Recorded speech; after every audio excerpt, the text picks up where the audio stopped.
Ce jeudi 13 septembre 2012, à Diamé-Renol, c'était la désolation et la colère chez les commerçants gérants de petits magasins aux abords du trottoir sur la voie publique entre la station Texaco et le rond-point de la gare Stif.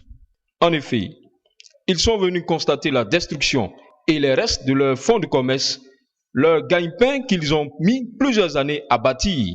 Ce sont des centaines d'emplois qui disparaissent et des pères et mères de famille ainsi que des jeunes gens qui se retrouvent du jour au lendemain dans la rue. Que vont-ils devenir? Que vont-ils faire? D'abord, que s'est-il effectivement passé? Que ceux qui ont des oreilles pour entendre, entendent. Qui a cassé? Mais ça, il y avait un Miloto, il y avait Zacharia qui là. On dit c'est l'église, on ne comprend rien. On appelle là chaque jour. On ne sait pas c'est qui. Chaque jour on appelle là. On a cotisé 10 000. Ça fait quand 800 000. Mais trop. Et puis ils sont même cassés ça hier nuit. Les gens n'ont même pas averti même. Il y a minuit. On ne vous a pas averti? On n'est pas averti. Moi, mais à la maison, m'a appelé. Qui a cassé? Qui a cassé? Ça ne pas c'est qui? C'est Simon, c'est depuis. Il n'y a pas de travail pour nous, c'est depuis. On n'a pas de travail. Je suis Ouattara Diaratou. Je suis diplômée, j'ai tous mes diplômes. On se débrouille ici avec les jeunes. Les jeunes là, ils viennent nous aider pour avoir quelque chose à manger. La nuit, hier nuit là, ils nous ont surpris. Ils ont tout gâté chez nous ici. On a tout perdu. C'est beaucoup de personnes qui sont en train de mettre dans la rue comme ça. Et ils disent qu'ils veulent que tout n'a qu'à changer. Mais au contraire, ils sont en train de tout aggraver. Actuellement là, c'est qu'ils sont en train de provoquer là, j'espère qu'ils peuvent assumer. Ils disent quoi? Pourquoi ils ont cassé? Il n'a pas parlé grand chose, on ne sait pas. On ne sait pas. Ce qu'il a fait là, on n'est pas content. Comme il sera, les gars nous a avertis, on veut casser. Le gars n'a pas parlé de ça. Il n'a pas venu nous avertir, on veut casser aujourd'hui. Personne n'a parlé. Matin, on se réveille, dans nos grands supplices, on vient trouver, ils ont cassé tous les magasins. Mais les marchandises qui sont derrière, il n'y a rien ici. Et c'est bon. Ou bien envolé. Bon, maintenant vous allez faire quoi? On ne sait pas comment faire, ça dépend de... On préfère voler là. Ça dépend des arrachages même, ça dépend du gouvernement. C'est vrai, solution. Yedi a fait ça là, on va voler. On va voler parce que il y a des 1000 personnes qui mangent. Donc maintenant on ne sait pas comment on va faire. On est dépassé 1000 personnes, mais maintenant on souffre des 1000 de jeunes qui sont au chômage, qui ne pas travailler. Un mot au président. Qu'est-ce que vous pouvez dire au président? Ce qu'on peut dire au président, il n'a qu'à trouver une solution pour nous, comme de la manière dont il a dit, il allait avoir des emplois pour nous. Mais pour nous mettre dans la rue comme ça, en disant qu'il y a des travaux qui vont venir, ça nous met au courant, casser les magasins où on se débrouille dedans, c'est pas normal. Et c'est infaisable aussi. Maintenant, tout a été saccagé. Comment allons-nous faire maintenant? Il y a les gens qui vont s'y couper, on les laisse. Il y a les gens qui vont s'y couper là-bas, on les a laissés.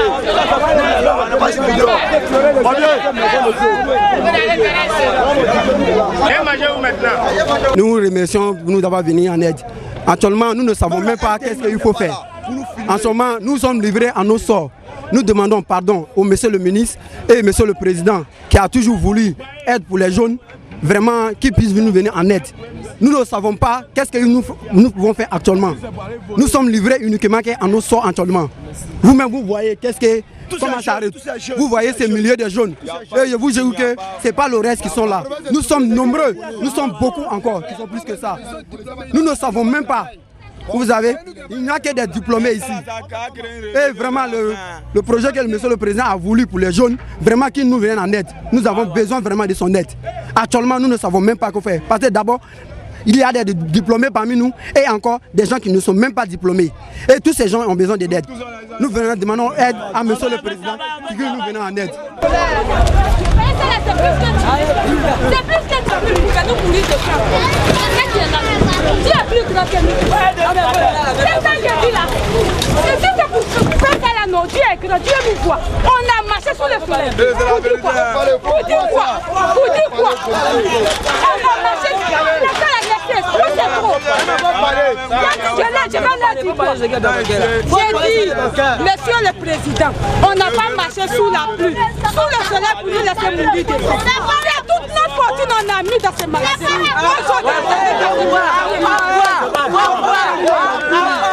Madame Mouloto, Madame Mouloto, on a 6 mètres du goudron. Moi c'est Fofana Amara, je vends ici près de 8 ans. Vous voyez un peu. Ils sont venus hier nuit, venus nous trouver ici aux environs du matin, aux environs de 10 h. Quand on n'a qu'à dégager tous nos marchandises, ils vont venir tout casser. Et pour nous, on ne peut pas venir surprendre des personnes, des grands commerçants qui sont là pendant près de plusieurs années. Nous sommes ici. Et d'abord, on nous a dit reculer à moins de 6 mètres du goudron, nous avons reculé. Et hier, aux environs de 20 h, ils sont venus avec des machines, venir rentrer dans notre magasin, casser tout. Est-ce que c'est normal? C'est pas normal. Le président, c'est comment il veut lui dire. Je sais que vous n'allez pas montrer ça, mais il ne faudrait pas qu'il garde son nom à cause de son entourage. Ben, Madame Mouloto était ici hier. Et si on veut voir ça à cause de cette église, on ne peut pas venir adorer Dieu en mettant des personnes dans le chômage. Actuellement où nous sommes là, nous sommes au chômage. Aidez-nous. Excusez-nous, ce que nous voulons. Oh, attendez, Yeri. Ce que nous aimerons, pour l'amour du ciel, pour qu'au moins le pouvoir du président avance, il ne faudrait pas qu'il mette certaines personnes dans la faim, c'est pas normal. Il n'a qu'à nous dédommager ou soit donner une place. Et s'il veut que 2015, on ne le vole pas, ça c'est le fait, on ne doit pas le voter. Ça c'est sûr. Parce que nous avons donné tous notre poitrine. On a lutté pour lui. Et c'est dans ça qu'on se défend. Aujourd'hui tout le monde voit Abidjan. Actuellement tout le monde a applaudi Gbagbo Laurent. On a applaudi Gbagbo Laurent, pourquoi? Parce qu'actuellement c'était lui, on n'allait pas casser ça. Et il est temps maintenant que le président se réveille pour ne pas que son entourage le mette dans n'importe quoi. C'est pas normal. C'est ce que je pouvais dire.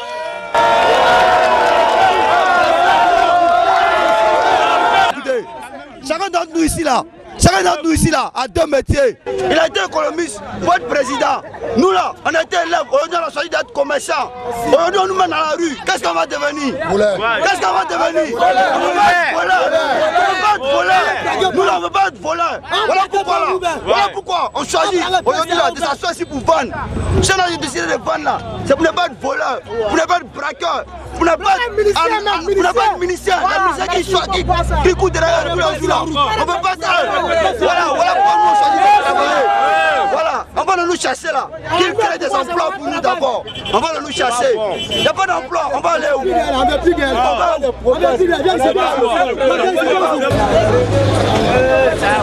Je suis commerçant, c'est moi. Hier, ils sont venus, même pas avertis. Ils sont levés passer l'église là, universelle du royaume de Dieu, disent non, ils n'ont qu'à casser les lieux. Nous on paye la mairie, on n'est pas venu s'installer anarchiquement.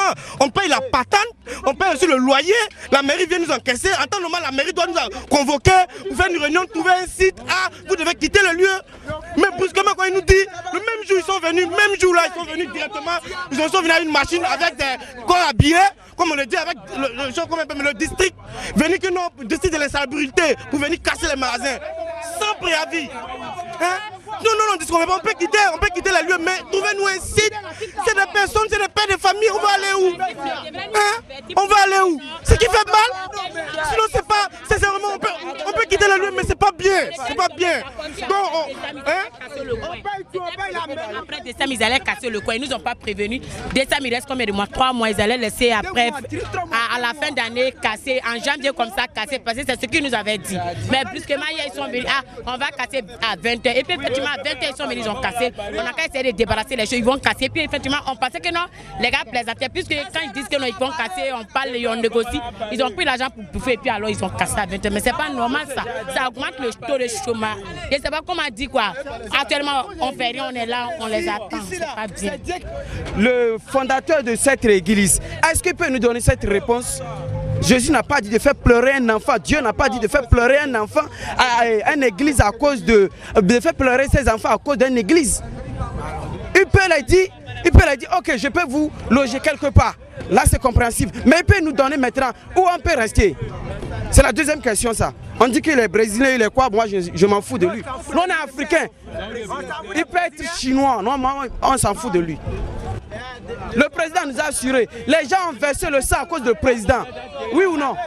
Mais le président aussi, regardez tous ces gens-là. C'est des jeunes, non? Actuellement, nous aussi là, Chacun se défend pour manger. Donc là, monsieur le président, il faut voir ce cas-là. C'est pas qu'au l'église, nous les commerçants se débrouillent. Vous allez venir casser ça, arrêtez ça. Donc nous-mêmes là, nous-mêmes là, on prie. Arrête ça. Nous-mêmes là, on prie. T'as entendu non? Moi-même là, c'est nous aussi. Et puis là, il faut arrêter ça. Passez-moi le micro. Nous sommes fatigués. Présentez-vous. Nous sommes fatigués. Nous sommes fatigués. En pleine rentrée scolaire, on va inscrire nos enfants. Et puis c'est notre traite qu'on doit vendre pour pouvoir faire la rentrée scolaire. Mais merde, c'est quoi ça? On est fatigués. Merde.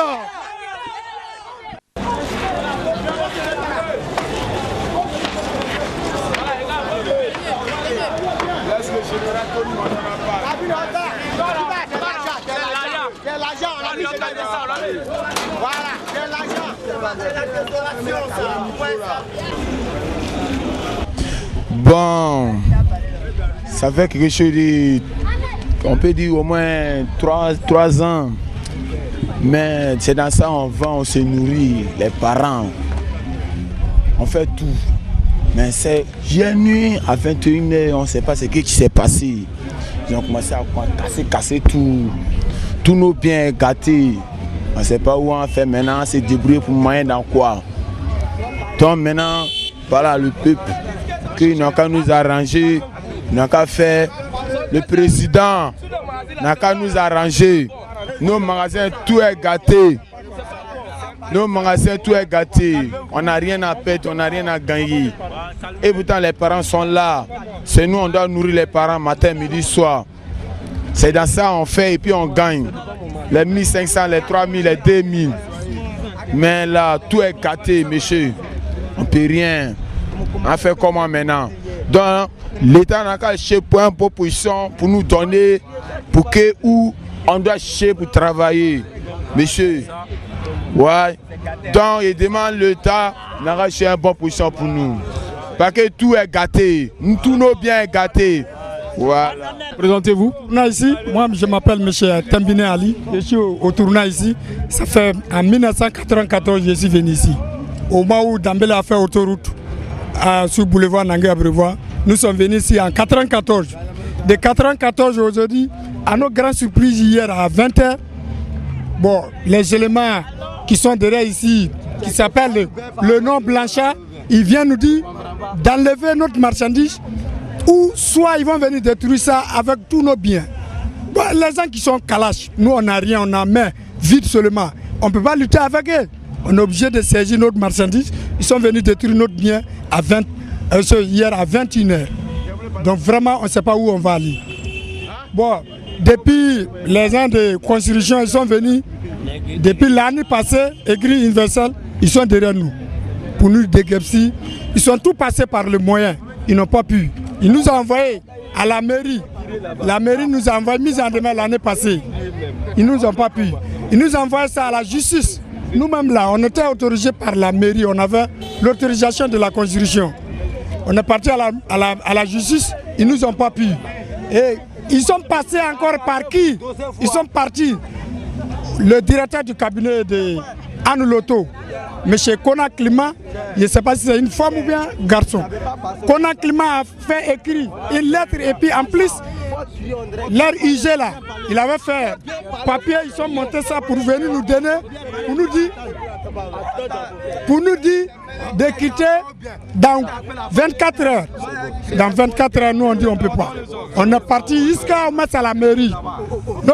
Notre président du commerçant Fenassi, M. Farikou, il nous a dit qu'il ne faut pas qu'on vide nos marchandises. Chacun n'a qu'à s'asseoir devant son magasin pour veiller. C'est dans ça maintenant. Hier, on voulait veiller à nos grandes surprises à 21h. M. Blanchard est venu pour nous dire tant qu'on n'allait pas, lui, il va casser et puis on ne nous paie rien contre lui. Que lui, il va détruire tout notre bien. Donc on est obligé de saisir notre marchandise à 21h, ils sont venus détruire. C'était passé comme ça. Ouais, bon, je m'appelle Ishaka Yalke. Donc hier à 21h, ils sont venus détruire tous nos biens, tous nos magasins. Depuis 1994, bon, on est venu installer. Donc à notre grande surprise, bon, hier matin, bon, il dit de quitter notre barrage. Donc on a enlevé, donc à 21h, ils sont venus détruire tous nos biens. Donc on ne sait pas où on va aller.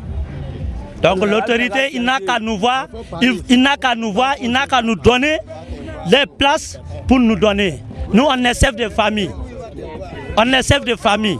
On ne sait pas où on va aller. En fait, mon nom c'est Chibike Kadjetan. Je suis Nigeria. Ça fait que je suis venu ici. Je paie 1,5 million. Ça n'arrive pas un an. Sont venus, les gens d'église ils disent que nous sommes venus casser ça, mais quand on de parler, on voit ça en musulman. Un grand surprise, hier à 9h, ils sont venus nous dire qu'ils sont finis, on a qu'à ramasser nos bagages. On a vu ça en musulman à 21h, 22h, ils sont venus dire on a qu'à ramasser nos bagages. Il y a beaucoup de bagages même qui n'est pas ramassé, il y a beaucoup même qui ont cassé dessous. Il y a enlevé ce qu'il ne peut pas enlever, comme il y a enlevé ce qu'il ne peut pas enlever aussi. Mon magazine même il a dépassé l'argent, il n'y a rien gagné dessous, c'est pas bon. Il n'y a jamais vu que c'est quel genre de pays même on prend, on casse Mazi et puis on casse Mazi comme ça. Avant on casse Mazi, on dit les gens au chômage au Nigeria, avant on casse Mazi des gens, il y a beaucoup de choses, on passe pour ver. Tu ne veux pas venir quand tu as cassé Mazi de quelqu'un, rien n'est donné, tu veux rien, tu casses son magasin parce qu'il n'y a pas quelqu'un derrière lui qui va s'occuper. Les gens d'église, peut-être ils ont vu que non, nous tous qui ici là, on ne veut rien faire, on ne veut rien parler. C'est à cause de ça qu'on les casse nos Mazi, ça n'arrange pas. Actuellement même si on casse Mazi là, il ne sait pas où il est resté. Il sort à la maison, il est tout, il ne sait pas où il est resté. Il n'est pas magasin même, il n'est pas même mono, 100 francs, il n'est pas dans ma main. Et donc on fait ce qu'on veut faire pour nous faire. Sinon, si c'est ça là, ça nous arrange pas. C'est rien. On a déjà vu ça là, c'est rien. Ça va aller où ça peut là.